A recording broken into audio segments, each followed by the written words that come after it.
Api melalap habis sebuah mobil sedan di Jalan Margonda Raya, Depok, Jawa Barat, Jumat siang. Petugas pemadam kebakaran segera tiba di lokasi dan berjibaku memadamkan api.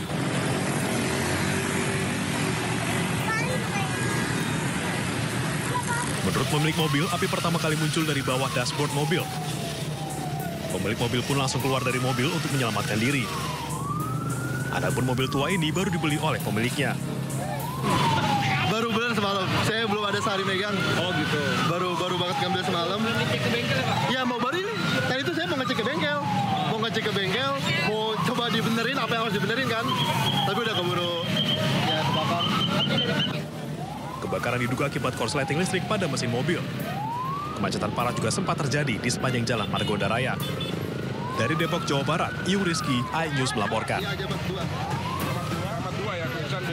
Besar teman-teman sudah muncul rumah makan Padang. Video amatir merekam kebakaran yang melanda sebuah rumah makan Bina di Kecamatan Taman Madiun Jumat pagi. Lokasi rumah makan yang ada di kawasan padat penduduk membuat warga panik. 2 mobil pemadam kebakaran Satpol PP dan Damkar Kota Madiun serta 1 mobil suplai air BPBD Kota Madiun dikerahkan. 3 orang luka-luka akibat kebakaran ini dan dibawa ke Rumah Sakit Umum Daerah Sudono Madiun.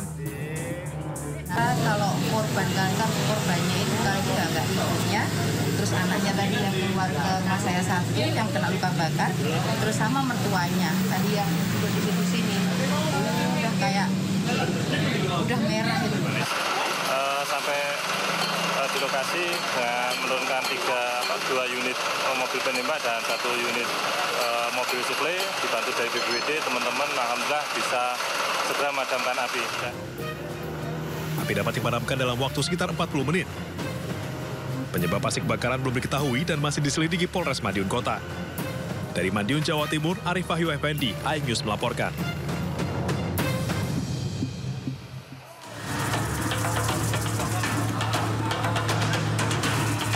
Kepulan asap hitam pekat disertai kobaran api membumbung tinggi muncul dari permukiman warga Jalan Anyar, Menteng, Jakarta Pusat Jumat siang.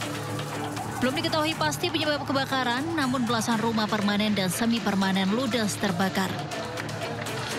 Api diketahui pertama kali muncul dari atap salah satu rumah yang kemudian membesar, lalu menyambar ke bangunan rumah lainnya. Banyaknya material, bangunan dan barang yang mudah terbakar, membuat kobaran api kian mengganas hingga sulit dipadamkan. Warga pun panik dan berhamburan menjauh demi menyelamatkan diri. Sejumlah warga lainnya yang rumahnya belum terkena kobaran api berusaha mengevakuasi barang berharga mereka. Saya lihat tahu ada asap gede aja. Asap gede? Tiba-tiba langsung gede aja gitu, Bu? Iya, ada asap hitam aja. Sempat terdengar ledakan apa gimana, Bu? Belum. Terus warga gimana, Bu, tadi, Bu? Habis ada api, Bu, langsung panik apa gimana, Bu? Masih bantuin kayak gini. Setelah 30 menit, belasan unit mobil pemadam kebakaran yang diterjunkan ke lokasi akhirnya berhasil menjinakkan si jago merah. Dari Jakarta, Rani Sanjaya, iNews melaporkan. Ya, kita mulai informasi hari ini, Mesa, di mana jelang libur Natal dan Tahun Baru, sejumlah penumpang sudah mulai memadati stasiun Senen, Jakarta. Masyarakat memilih berangkat lebih awal untuk mengantisipasi kepadatan penumpang. Jelang libur panjang Natal dan Tahun Baru, masyarakat yang memilih moda transportasi kereta api jarak jauh sudah mulai berdatangan sejak pagi hari di stasiun Senen, Jakarta Pusat. Masyarakat yang berangkat lebih awal memilih membeli tiket dari jauh-jauh hari untuk mengantisipasi kehabisan tiket dan juga harga yang murah. PT Kereta Api Indonesia Daob 1 Jakarta menyediakan 741.000 tiket untuk periode libur Natal 2024 dan Tahun Baru 2025. Untuk keberangkatan di Stasiun Gambir dan Stasiun Senen hari ini, PT KAI Daob 1 mencatat sebanyak 38.160 tiket, sementara itu untuk prediksi puncak kepadatan penumpang akan terjadi pada Selasa 24 Desember 2024.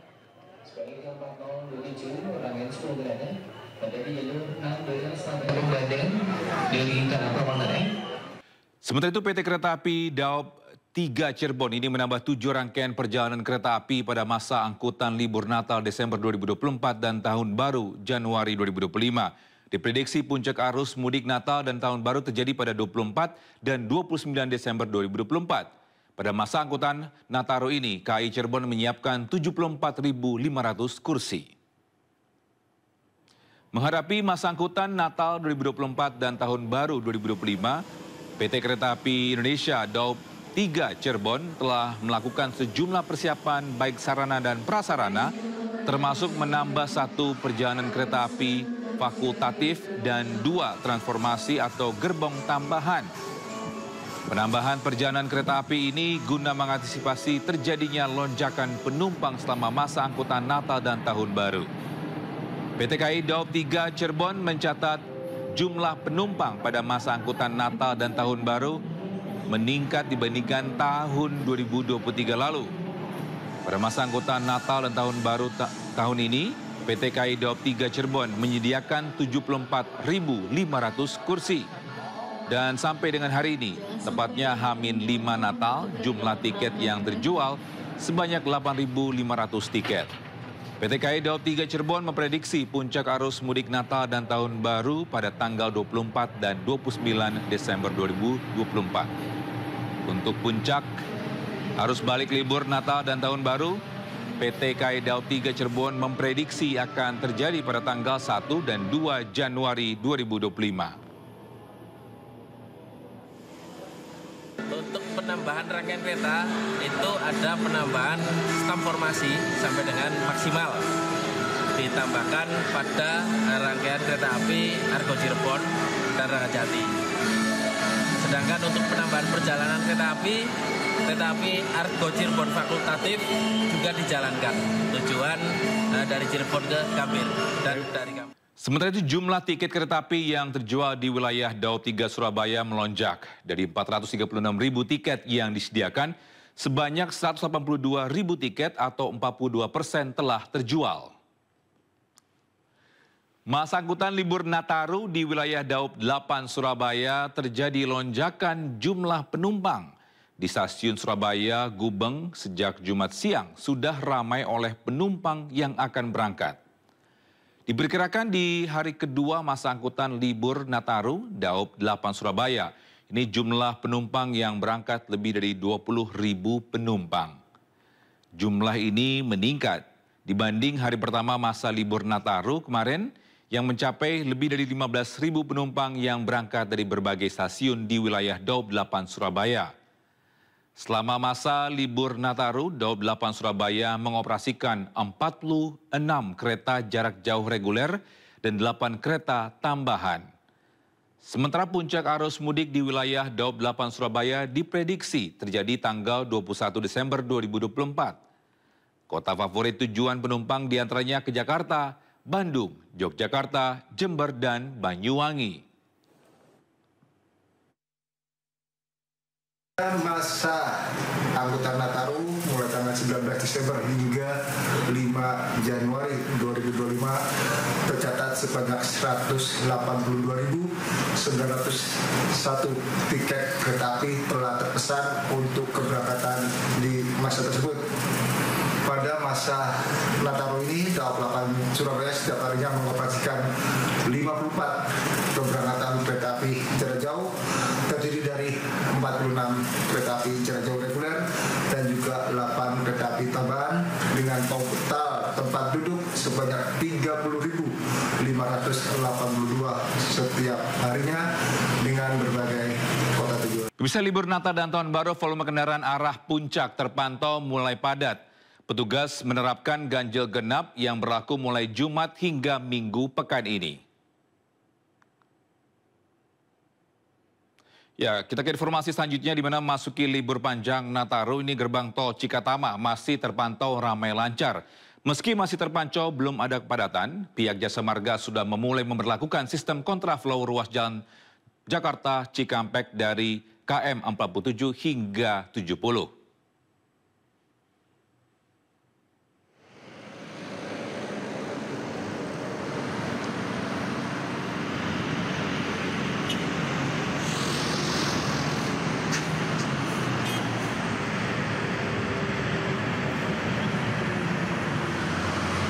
Sistem kontraflow di ruas tol Jakarta Cikampek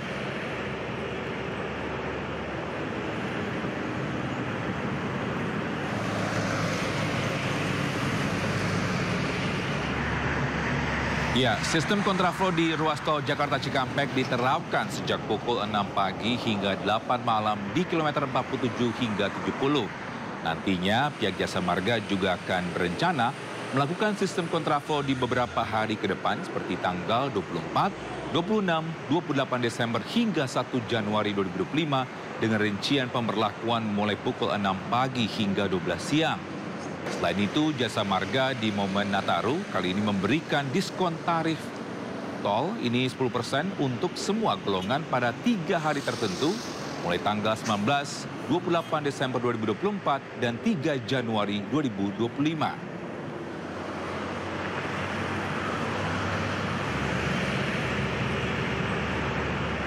Begitu, dan mayoritas memang dari pantauan kami ini didominasi dengan kendaraan plat B yang bermilih untuk berwisata jelang Natal dan Tahun Baru 2024-2025. Pram dan juga pemirsa, sejatinya ada beberapa rekayasa lalu lintas yang akan diterapkan jika nanti terjadi kepadatan, dimulai dari sistem skema ganjil genap yang sudah diberlakukan sejak Jumat kemarin dan dimulai pada pukul 2 siang waktu Indonesia Barat hingga 12 malam waktu dini hari waktu Indonesia Barat. Namun kami masih menunggu apakah nantinya ganjil genap akan diberlakukan. Namun hingga saat ini sistem one way sudah berhilang, semua kendaraan bisa lalu lalang secara 2 arah. Namun Pram dan juga pemirsa perlu diingatkan kembali ada beberapa titik rawan bagi Anda yang ingin melaju ke arah puncak. Di antaranya adalah persimpangan Pasir Muncang, Simpang Megamendung, Simpang Lokawiratama dan juga Pasar Cisarua, sehingga 4 titik ini yang diprediksi bisa menimbulkan kemacetan sehingga warga bisa menghindari jalur-jalur tersebut. Namun hingga saat ini Pram dan juga pemirsa bisa dipastikan bahwasanya ada sekitar 1,5 juta wisatawan yang akan memilih untuk liburan. Ini diprediksi oleh pihak pemerintah Bogor, di mana ini diantisipasi juga dengan cara melakukan rekayasa arus lalu lintas untuk jelang Natal dan Tahun Baru 2024 hingga 2025. Namun hingga saat ini khususnya untuk pukul 10:45 waktu Indonesia Barat, kondisi daripada arus lalu lintas di Simpang Gadok masih terpantau lancar. Belum ada lagi soal skema one way ataupun kontraflow dan juga kebijakan gage yang nantinya akan berlaku pada pukul 2 siang waktu Indonesia Barat. Sementara itu Pram, kembali ke Anda. Baik, Syahreza, dari Kabupaten Bogor, Jawa Barat, pemirsa, kita bergeser kembali ke Cikampek, Jawa Barat, tepatnya di gerbang tol Cikatama. Dari rekan kami Indra Setia di sana. Seperti apakah pantauan gerbang tol Cikatama pada siang hari ini, Indra Setia?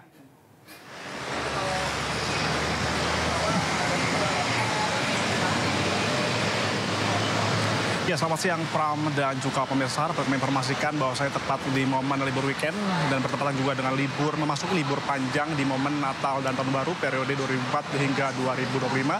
Pantauan kami biasanya masyarakat ini biasanya melakukan di momen libur ini melakukan kegiatan bermudik begitu menyambangi sanak saudara di sekitar maupun berada di luar kota. Seperti pantauan kami hingga pagi hingga hari ini di gerbang tol Cikampek Utama ini terpantau ramai lancar, yang mana tadi sempat terjadi ketersendatan pada pukul 8 hingga 9 pagi hari tadi, yang mana saat ini sudah kembali normal begitu, dan meskipun belum terlihat kemacetan maupun kepadatan yang cukup signifikan Pram dan juga pemirsa, namun pihak dari Jasa Marga sudah memperlakukan sistem kontraflow dari kilometer 47 ruas tol Jakarta Cikampek dari kilometer 47 hingga gerbang kilometer 70, yang mana ini berlaku sejak pukul 6 pagi dan estimasi hingga pukul 8 malam nanti. Yang mana ini sifatnya situasional karena masih melihat situasi terkini ataupun ambience masyarakat untuk melakukan mudik pada hari ini Pram dan juga pemirsa. Dan dapat kami informasikan juga terkait Jasa Marga ini rencananya juga akan melakukan kembali kontraflow di berbagai tanggal tertentu seperti tanggal 24, 26, 28 hingga 1 Januari Pram. Yang mana ini berlaku dari pukul 6 pagi hingga 12 siang saja.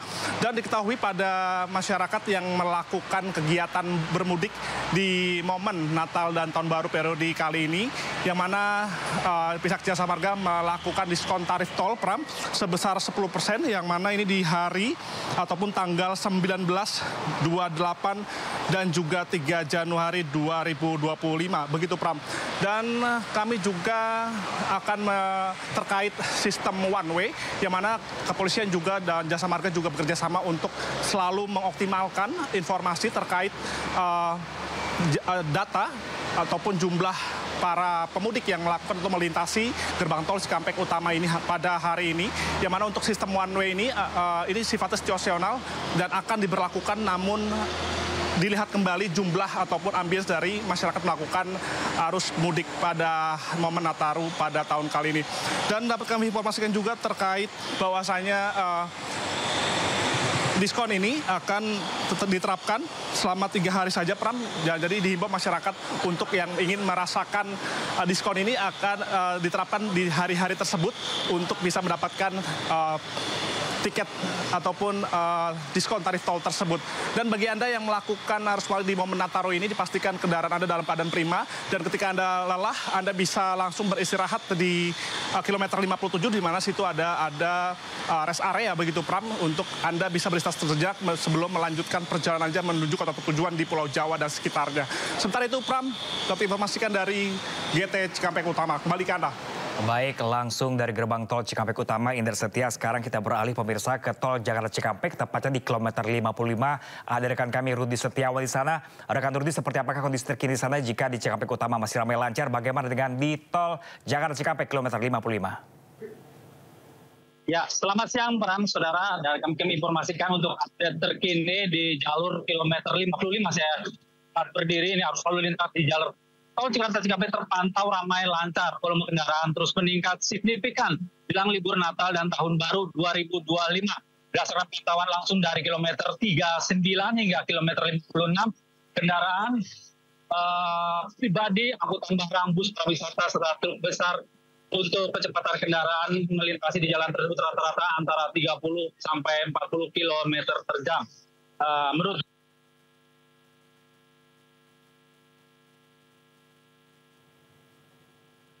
Ya, pemirsa, tampaknya komunikasi kami bersama dengan Rudi Setiawan di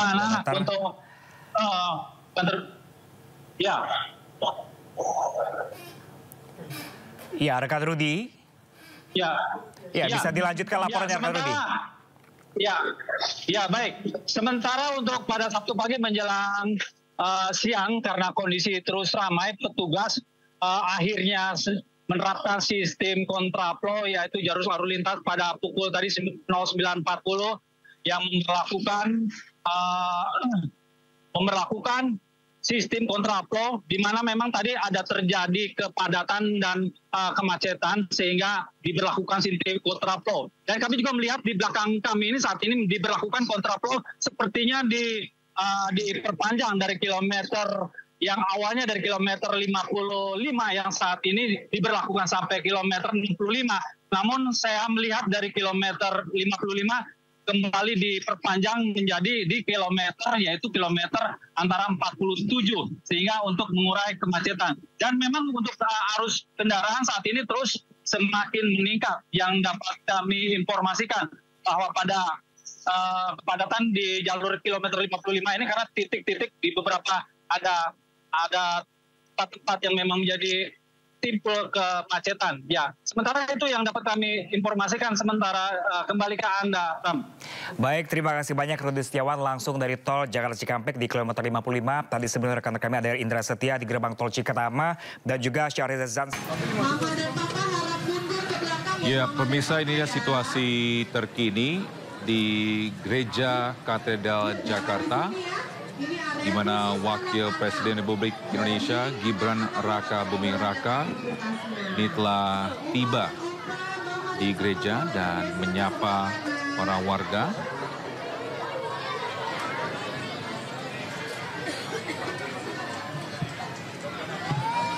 Dan kali ini Wakil Presiden Gibran ini menyapa masyarakat menjelang libur Natal bagi masyarakat yang merayakan. Terlihat masyarakat sangat antusias melihat Wakil Presiden datang langsung ke Gereja Katedral Jakarta. Sekarang boleh kembali ke tempat duduknya masing-masing, boleh duduk yang manis. Mama dan Papa mungkin boleh dikondisikan ya, jika mau foto boleh dari jarak jauh, agar adik-adiknya tidak terpengaruh ya. Yuk, yang masih berdiri di depan gedung pertemuan boleh pindah, boleh bergeser ke sebelah kanan, karena adik-adiknya biar bisa mengerjakan aktivitas ya. Yuk, boleh ke sebelah kanan Mama dan Papa, mari. Yuk. Boleh ya? Kami persilakan ya, boleh yuk? Boleh. Oke, adik-adik, ada yang tahu nggak siapa yang datang hari ini? Tadi Kakak Zeko bilang siapa? Bapak Wakil Presiden, siapa namanya? Bapak Gibran. Say halo to Bapak Gibran. Halo Bapak Gibran. Oke, nah Bapak Gibran di sini mau berbagi bingkisan. Bu.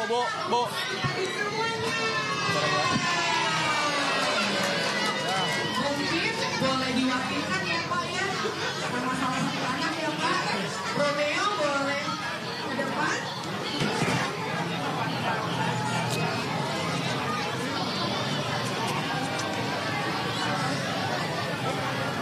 Lalu dari kelas TK ada Kanya, mana ya Kanya? Kanya boleh ke depan bersama Kanya.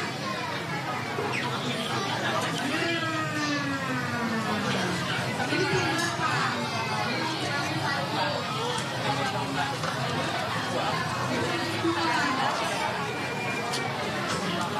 Oke. Baik. Semuanya bilang apa? Terima kasih Bapak Gibran. Tuhan Yesus memberkati. Oke, adik-adik boleh silakan kembali duduk ke kelompoknya dan lanjut aktivitas. Ya. Nanti untuk bingkisan selanjutnya boleh dibagikan setelah pulang ya. Mas. Oke. Yuk, silakan. Kakak-kakak boleh. Yuk, lanjut aktivitas ya. Kakak pendampingnya boleh dibantu adik-adiknya.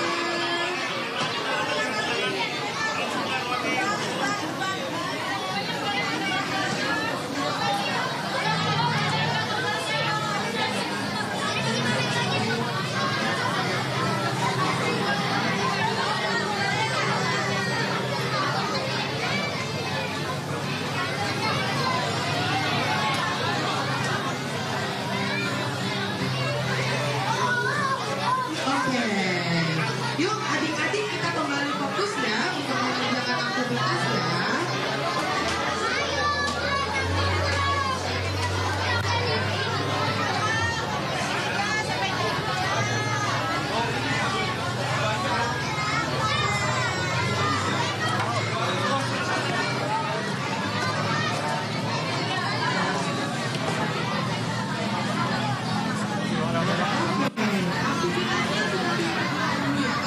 Tunggu semuanya dapat.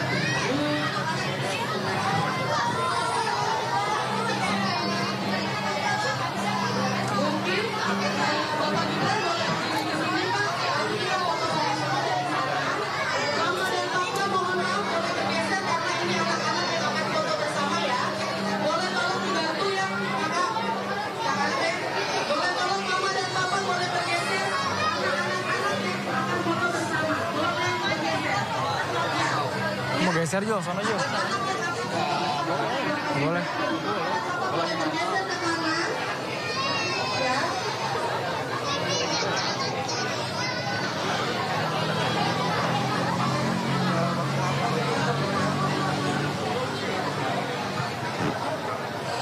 Oke, Mama dan Papa, yuk mari. Boleh mundur, boleh geser ke kanan ya. Mohon bantuannya. Yuk adik-adik. Boleh geser ya. Mama dan Papa boleh geser dulu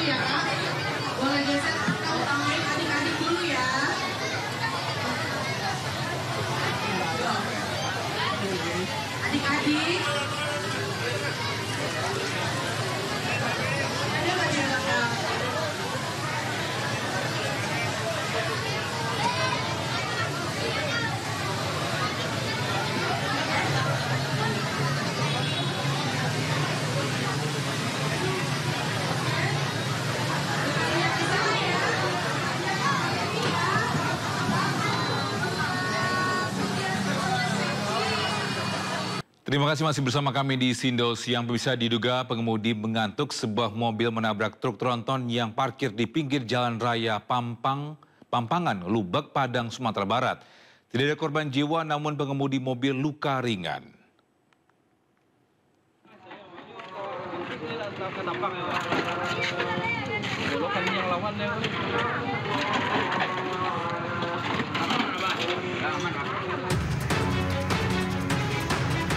Mobil ini ringsek parah di bagian depan usai menabrak truk tronton yang terparkir di pinggir jalan raya Pampangan, Lubek, Padang, Sumatera Barat.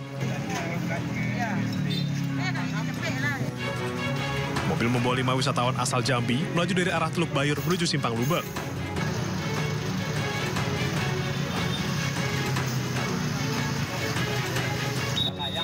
Pengemudi mobil diduga mengantuk hingga hilang kendali.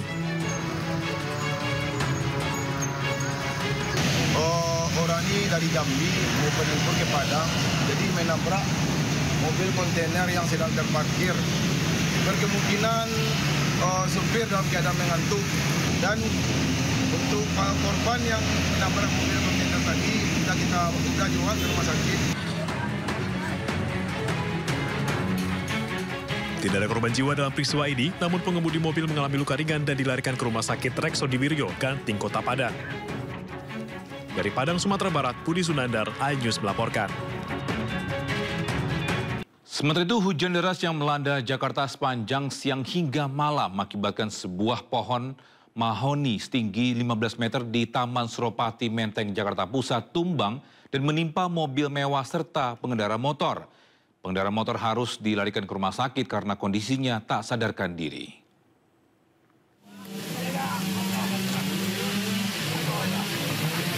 Seorang pengendara motor tak sadarkan diri usai tertimpa pohon tumbang di Taman Suropati, Menteng, Jakarta Pusat, Jumat malam.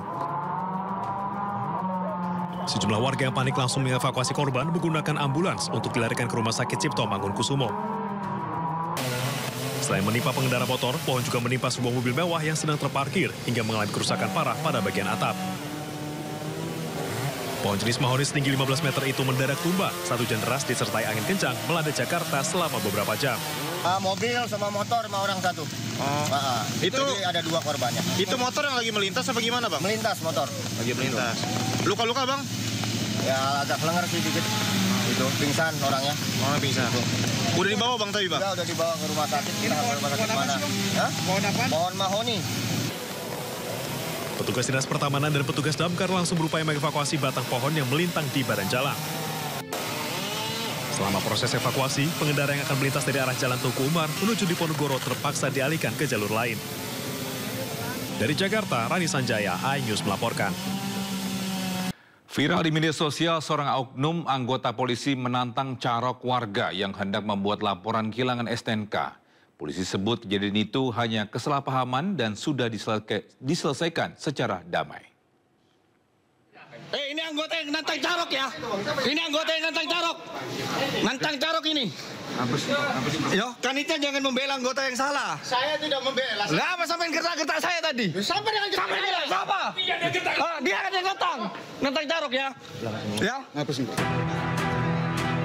Viral, video seorang oknum anggota polisi cekcok hingga menantang carok seorang warga di Polsek Sumeneb Kota, Madura, Jawa Timur, Rabu kemarin. Apa, Bro? Ke Polsek? Kehilangan STNK. Surat kehilangan STNK. Terus?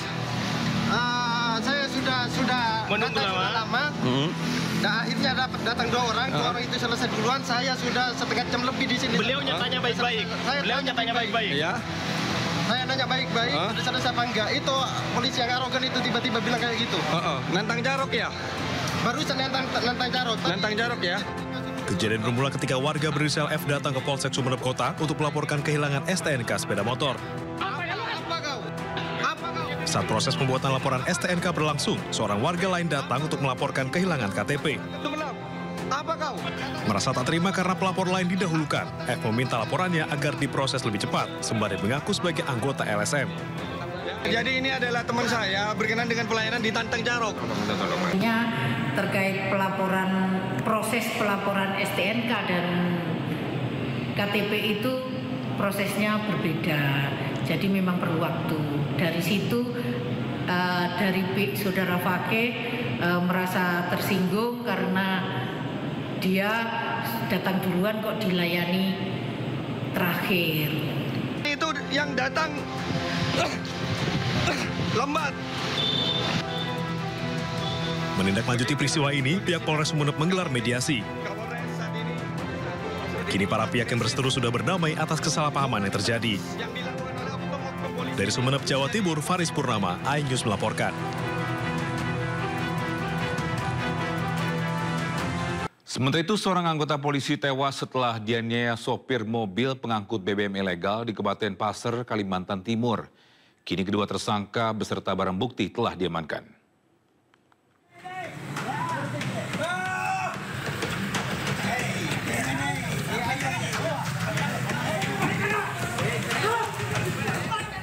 Seorang anggota polisi di Kabupaten Pasir, Kalimantan Timur tewas saat bertugas menyelidiki dugaan kasus bahan bakar minyak ilegal pada Selasa 17 Desember lalu. Kejadian bermula saat korban Aibda Kiswanto Kanit Reskrim Polsek Batu Sopang bersama dua anggotanya ke Desa Batu Butok dan berhenti di depan sebuah pikap pada Selasa pagi. Saat petugas turun dari kendaraan dan hendak memeriksa muatan dari pikap itu, datang seseorang dengan nada marah dan menimbulkan ketegangan. Kemudian pelaku memukul korban berkali-kali menggunakan tangan kosong hingga korban jatuh tidak sadarkan diri. Selanjutnya korban dilarikan ke Puskesmas Muara Komam guna mendapatkan penanganan medis. Namun naas, korban dinyatakan meninggal dunia. Terkait kejadian itu, polisi telah menangkap dua tersangka penganiayaan. Petugas juga menyita barang bukti mobil pick-up dan muatan BBM jenis Pertalite di Polres Pasir. Dari tersangka melakukan beberapa kali pemukulan. Pada saat masih posisi berdiri itu, tersangka melakukan pemukulan pertama kali di kepala. Kemudian berkelahi melakukan pemukulan, diamankan. Pada saat diamankan, tiba-tiba korban akan berdiri langsung terjatuh. Untuk pelaku sudah kita amankan 2 orang atas nama inisial IN atau IN dan SA.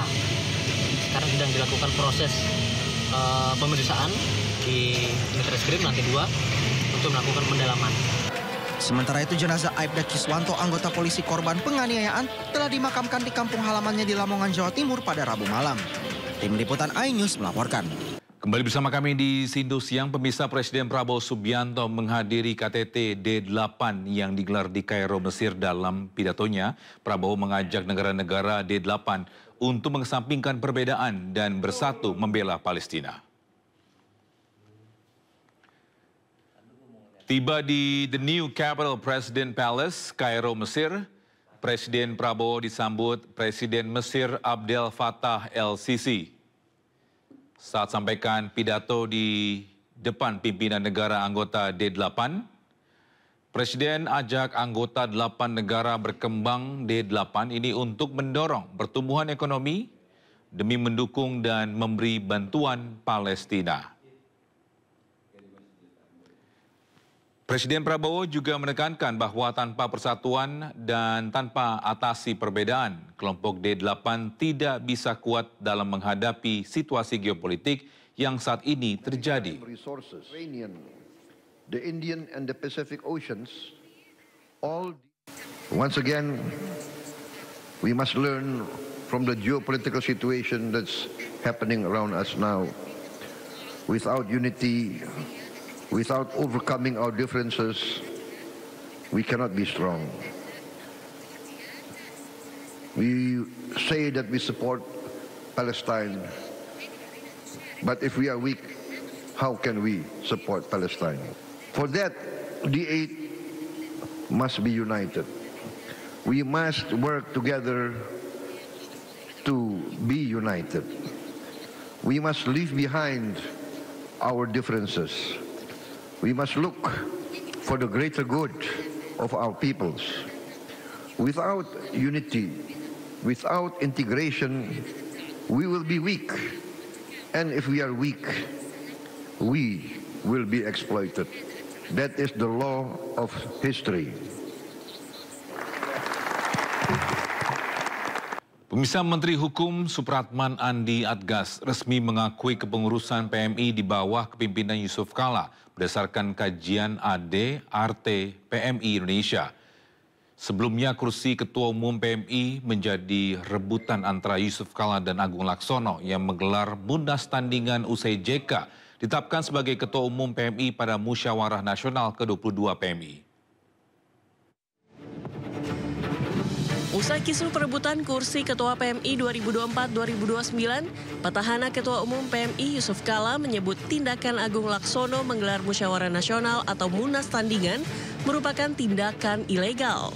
Pemerintah melalui Menteri Hukum memediasi dualisme kepengurusan PMI, di mana berdasarkan ADART, pemerintah hanya mengakui satu organisasi PMI di bawah kepemimpinan Yusuf Kala.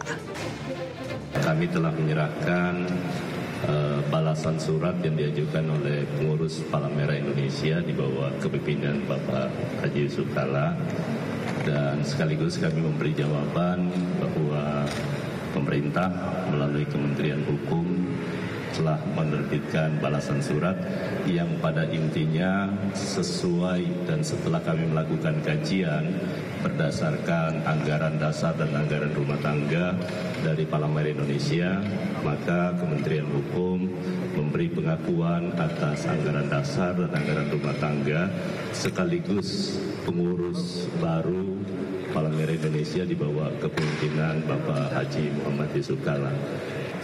Dengan ini tentu maka isu-isu tentang ada pengurus baru itu berarti sudah dijelaskan arahan pemerintah yang sah, karena prinsip Palang Merah internasional hanya boleh ada satu Palang Merah di suatu negara atau bulan sabit merah, cuma satu boleh.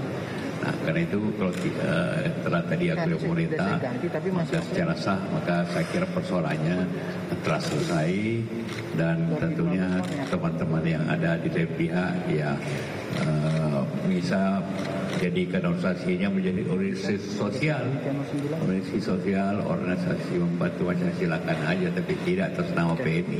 Nah, itu yang saya sampaikan prinsip pokoknya. Sebelumnya, petahana Ketua Umum Palang Merah Indonesia Yusuf Kala melaporkan politikus Partai Golkar Agung Laksono karena menggelar Musyawarah Nasional atau Munas PMI Tandingan. JK menilai tindakan Agung Laksono merebut kursi Ketua Umum PMI adalah tindakan ilegal. Tim Liputan iNews melaporkan. Pemirsa, pimpinan dan Dewan Pengawas Komisi Pemberantasan Korupsi KPK resmi berganti. Serah terima jabatan pimpinan dan Dewas KPK digelar siang kemarin dengan dihadiri seluruh pimpinan dan Dewas KPK yang lama. Setelah serah terima jabatan pimpinan dan Dewas KPK yang baru berlangsung siang kemarin di Gedung Merah Putih KPK Jakarta. Dalam momen sertijab kali ini, 10 orang yang terdiri dari 5 pimpinan dan 5 anggota Dewas membaca Fakta Integritas. Adapun Setio Budianto terpilih menjadi Ketua KPK periode 2024-2029 sebagai Wakil Ketua yakni Fitroh Rohcayanto, Yohanis Tanak, Ibnu Basuki, Widodo serta Agus Joko Pramono. Sementara itu untuk anggota Dewas KPK yakni sebagai Ketua Gus Rizal, dan sebagai anggota yakni Beni Joshua Mamoto, Siska Mirawati Sumpeno, dan Wisnu Baroto.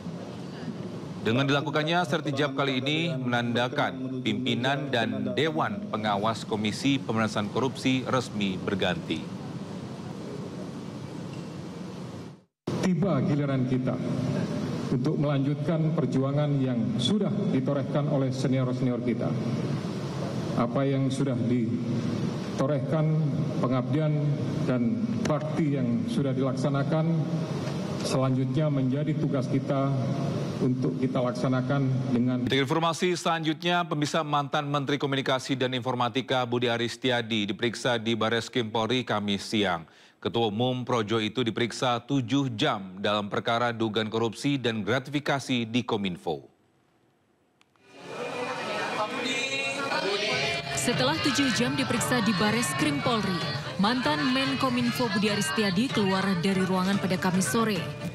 Ketua Umum Projo itu tak banyak menjelaskan soal materi pemeriksaan, termasuk enggan menjelaskan soal kasus judi online yang menjerat puluhan pegawai Komdigi.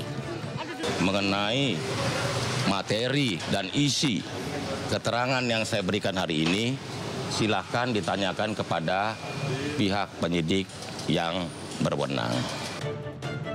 Dihubungi terpisah, Direskrim Sus Polda Metro Jaya, Kombes Ade Safri Simanjuntak menyebut pemeriksaan Budi Ari di Bareskrim kemarin sebagai saksi terkait dugaan korupsi dan gratifikasi.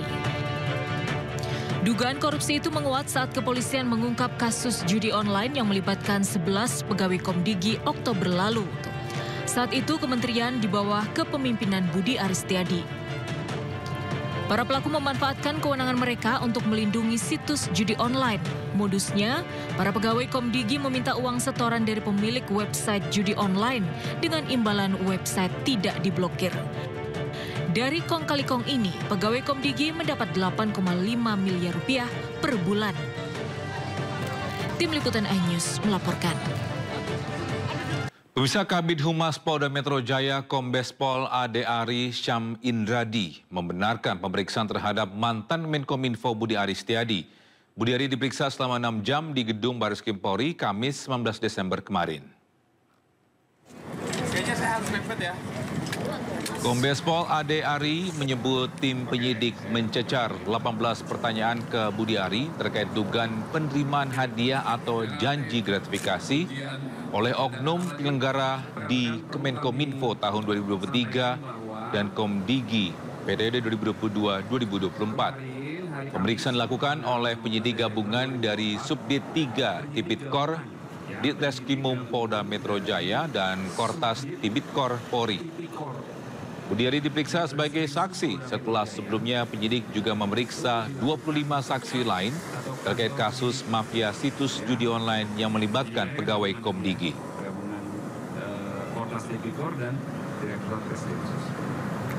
Tim penyidik gabungan telah melakukan pemeriksaan terhadap saudara BAS ya, selaku Menteri Kominfo periode 2023-2024. Diperiksa sebagai saksi, ya, diperiksa sebagai saksi di ruang pemeriksaan di lantai 6, di lantai 6 gedung Bareskrim Polri. Kemudian saudara BAS itu tiba di gedung Bareskrim kemarin pukul 10:50 WIB. Kemudian dilanjutkan dengan pemeriksaan dimulai pukul 11:10 WIB dan berakhir di pukul 17:13 WIB ya. Dalam proses pemeriksaan itu, penyidik mengajukan 18 pertanyaan. Kita ke informasi lainnya, pemirsa, Wakil Presiden Republik Indonesia Gibran Rakebuming Raka meninjau proyek serta kantor sistem pengolahan air minum Jatiluhur di Kota Bekasi, Jawa Barat. Dalam kunjungannya, Wakil Presiden melihat instalasi pengolahan air minum untuk ketersediaan di Jawa Barat dan Jakarta.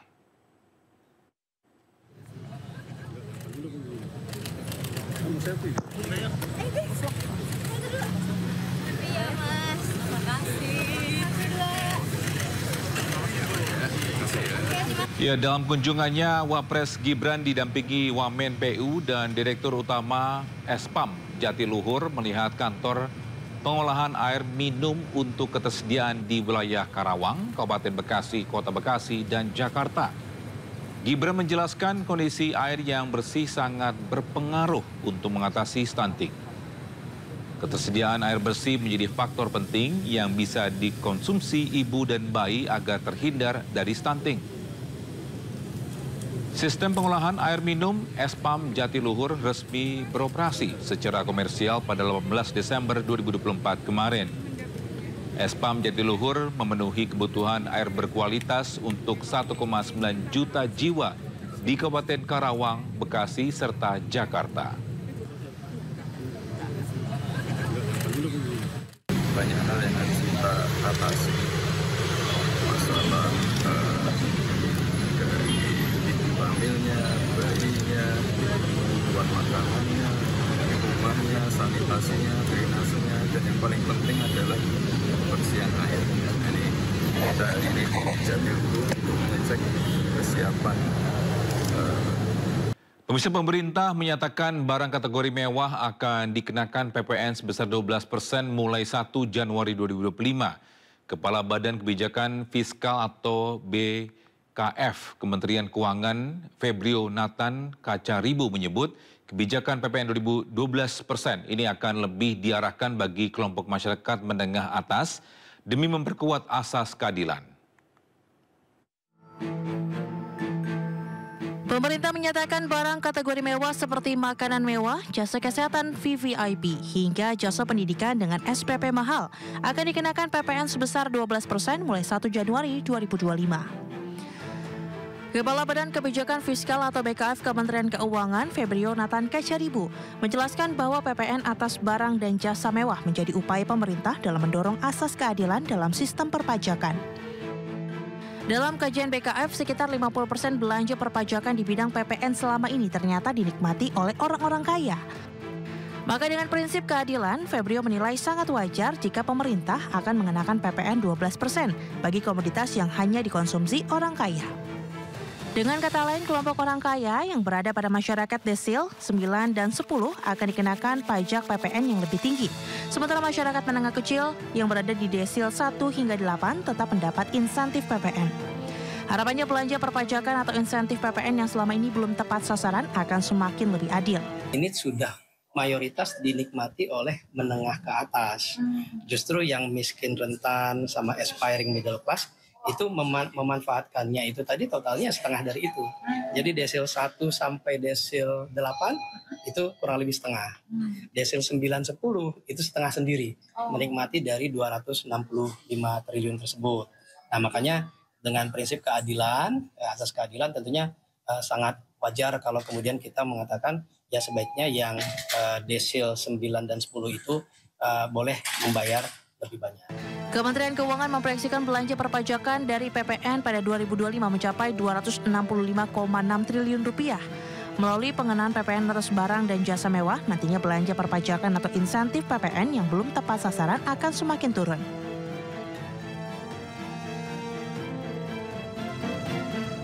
Sementara itu, Kementerian Energi dan Sumber Daya Mineral menambah alokasi kuota LPG atau Liquefied Petroleum Gas 3 kg hingga 200.000 metric ton hingga akhir tahun untuk memastikan keamanan pasokan pada LPG hingga perayaan Natal dan Tahun Baru. Menteri SDM Bahlil Lahadalia menyebutkan penyaluran LPG subsidi ini dinilai sudah melebihi kuota yang ditetapkan sebesar 8,3 juta ton, sehingga saat ini penyaluran subsidi LPG mencapai 103% dari kuota yang ditetapkan. Meski demikian, pihaknya sudah berkoordinasi dengan Pertamina, Menteri BUMN hingga Menteri Keuangan terkait lebihnya kuota BBM subsidi agar pemerintah tidak menambah anggaran subsidi energi.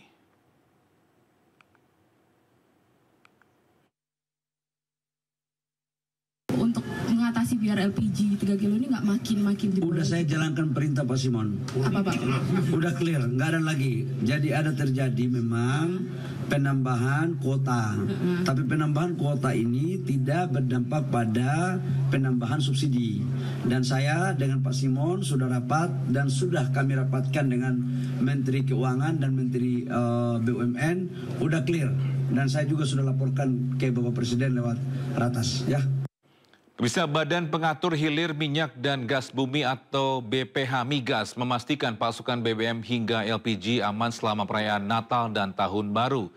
BPH Migas menyebutkan terdapat kenaikan konsumsi BBM hingga 5% untuk Pertalite dan Pertamax. Kepala Badan Pengatur Hilir Minyak dan Gas Bumi atau BPH Migas Erika Retnowati memastikan pasokan BBM hingga gas seperti gasolin, gas oil, kerosin maupun aftur aman dengan ketahanan di antara 18 hingga 20 hari. Erika memproyeksi selama Nataru, penyaluran gasolin seperti Pertalite dan Pertamax naik 5% dan Aftur naik 6,9%. Sedangkan gas oil seperti Solar justru turun 3%. Untuk itu, pemerintah menyiagakan 115 terminal BBM, 7.786 unit SPBU. Berdasarkan proyeksi penyaluran produk BBM selama Natal dan tahun 2025, gasolin akan mengalami kenaikan 5%, gas oil turun 3,3% dan Aftur naik 6,9%. Kemudian Kementerian SDM, Security Gas dan Pertamina menyiagakan 32 terminal LPG, 740 SPPBE dan 6.478 agen LPG. Sementara itu untuk stok LPG nasional pemerintah menyebutkan rata-rata 17 hari operasi dengan menyiagakan 32 terminal LPG, 740 SPPBE dan 6.478 agen LPG.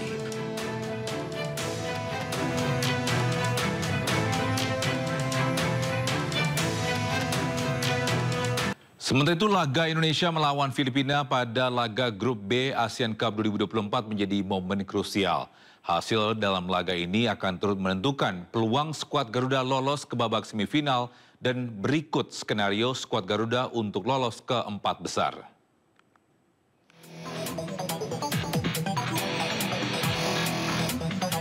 Perjuangan timnas Indonesia di ASEAN Cup 2024 mencapai titik krusial.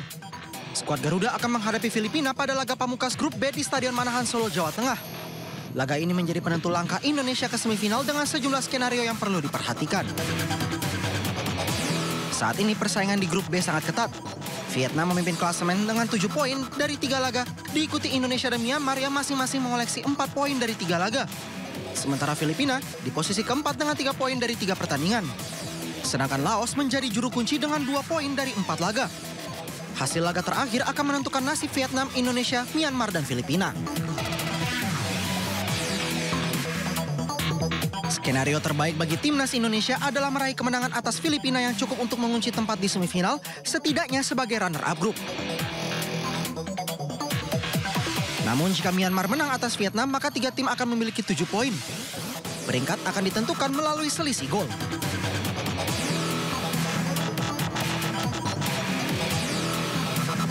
Andai Indonesia imbang melawan Filipina, Indonesia akan memiliki 5 poin. Skuad Garuda bisa saja lolos sebagai runner-up jika Myanmar kalah atau imbang melawan Vietnam. Namun jika Myanmar menang melawan Vietnam, Indonesia akan tersingkir.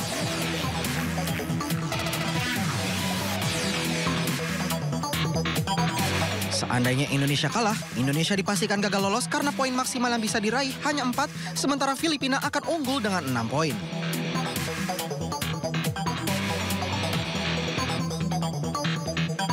Dengan berbagai skenario ini, pelatih timnas Indonesia Shin Tae-yong diharapkan mampu memaksimalkan potensi pemainnya untuk menghadapi laga hidup mati ini.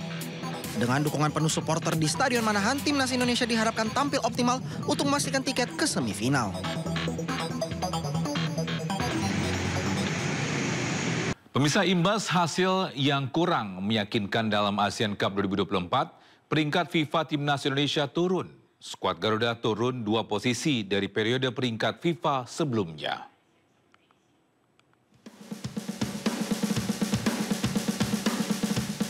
Imbas hasil yang kurang meyakinkan dalam ASEAN Cup 2024, peringkat FIFA Timnas Indonesia turun.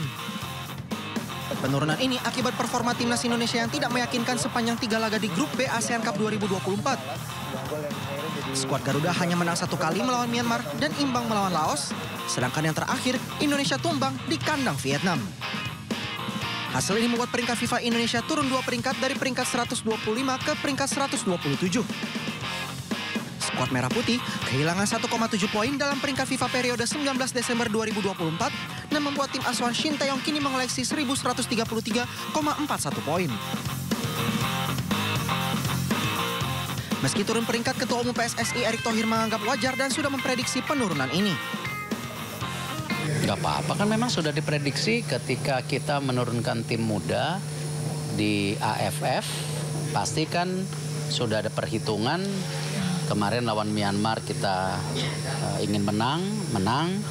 Lawan Laos kita ingin menang, seri. Lawan Vietnam kita udah prediksi kalah, kemarin bisa seri.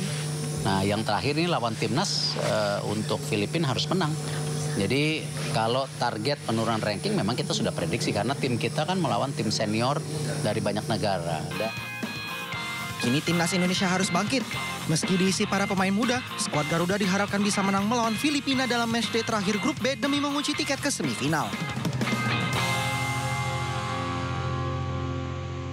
Kita ke informasi lainnya, pemirsa, menikmati sensasi menyelam dengan biota laut yang indah. Tidak hanya dapat dilakukan di Laut Biru.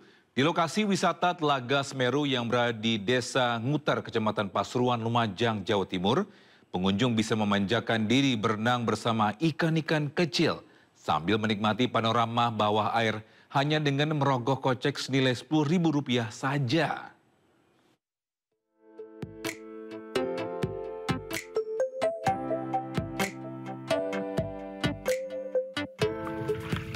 Sepintas seperti sedang menyelam di laut biru yang dalam.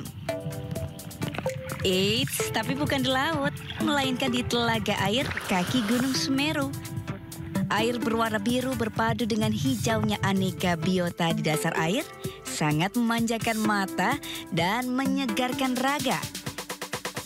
Ya, keindahan wisata Telaga Semeru ini berada di Desa Nguter, Kecamatan Pasirian, Lumajang, Jawa Timur. Udara di lokasi wisata air ini juga sejuk karena dikelilingi area persawahan dan pepohonan rindang. Bagi yang mahir berenang, pengunjung bisa menyelam dengan ikan-ikan kecil dan menikmati pesona keindahan bawah air yang menakjubkan. Biota-biota air seperti ganggang sama ikan-ikan kecil. Cocok lah pokoknya untuk rekreasi. Ya bersih sih menurut saya. Kalau di bawah gimana? Di bawah kalau anunya sih bagus di sebelah sana gitu. Kan banyak ada rumput. Soalnya kan asli. Wisata Telaga Semeru berada di sisi selatan Kabupaten Lumajang atau sekitar 20 km dari pusat kota. Untuk bisa menikmati keindahan biota di dasar air di kaki Gunung Semeru ini, pengunjung cukup membayar Rp10.000 saja. Dari Lumajang, Jawa Timur, Yaya Nugroho, iNews melaporkan. Kita ke informasi kuliner, pemirsa. Gulai ikan kakap merah ini menjadi menu andalan di lokasi wisata yang berada di lereng Gunung Welirang, Trawas, Kabupaten Mojokerto, Jawa Timur. Untuk menikmati gulai ikan kakap merah, pengunjung cukup menyiapkan uang Rp108.000 untuk 3 orang.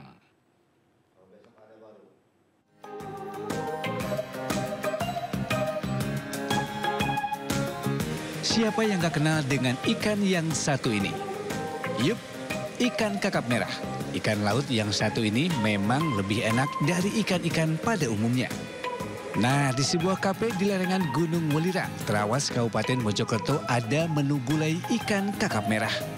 Sebelum dimasak, terlebih dahulu menyiapkan bahan-bahannya ya pemirsa. Pertama-tama ikan dibersihkan pada bagian sisiknya serta kotoran yang ada di dalam perut ikan. Lalu siapkan aneka bumbu rempah tradisional seperti bawang putih, bawang merah, kapulaga, kunir, daun jeruk, serta beberapa resep bumbu gulai pada umumnya. Kemudian ikan dimasukkan ke air mendidih. Aneka bumbu yang sudah dipotong-potong tadi lalu dimasukkan agar bumbu meresap ke daging ikan. Dan akhirnya, gulai ikan kakap merah siap disajikan. Sambil menikmati gulai kakap merah, pengunjung juga dimanjakan pemandangan lereng Gunung Welirang di atas ketinggian bukit 1000 meter dari permukaan laut. Itu gimana? Menurut rasanya enak, karena kan biasanya gulai itu identik dengan kambing, daging-dagingan lah. Ini spesial ini dari ikan ini Kak. Untuk menikmati gulai kakap merah di lereng Welirang ini, pengunjung cukup menyiapkan uang Rp108.000 untuk 3 orang. Sementara itu, Chef Beni Antariksa menyatakan menu gulai ikan ini menjadi menu andalan. Apalagi lokasi wisata yang berada di lereng pergunungan cocok untuk makanan berkuah dan segar. Bagaimana pemirsa? Anda tertarik? Dari Kabupaten Mojokerto, Salahuddin, iNews melaporkan.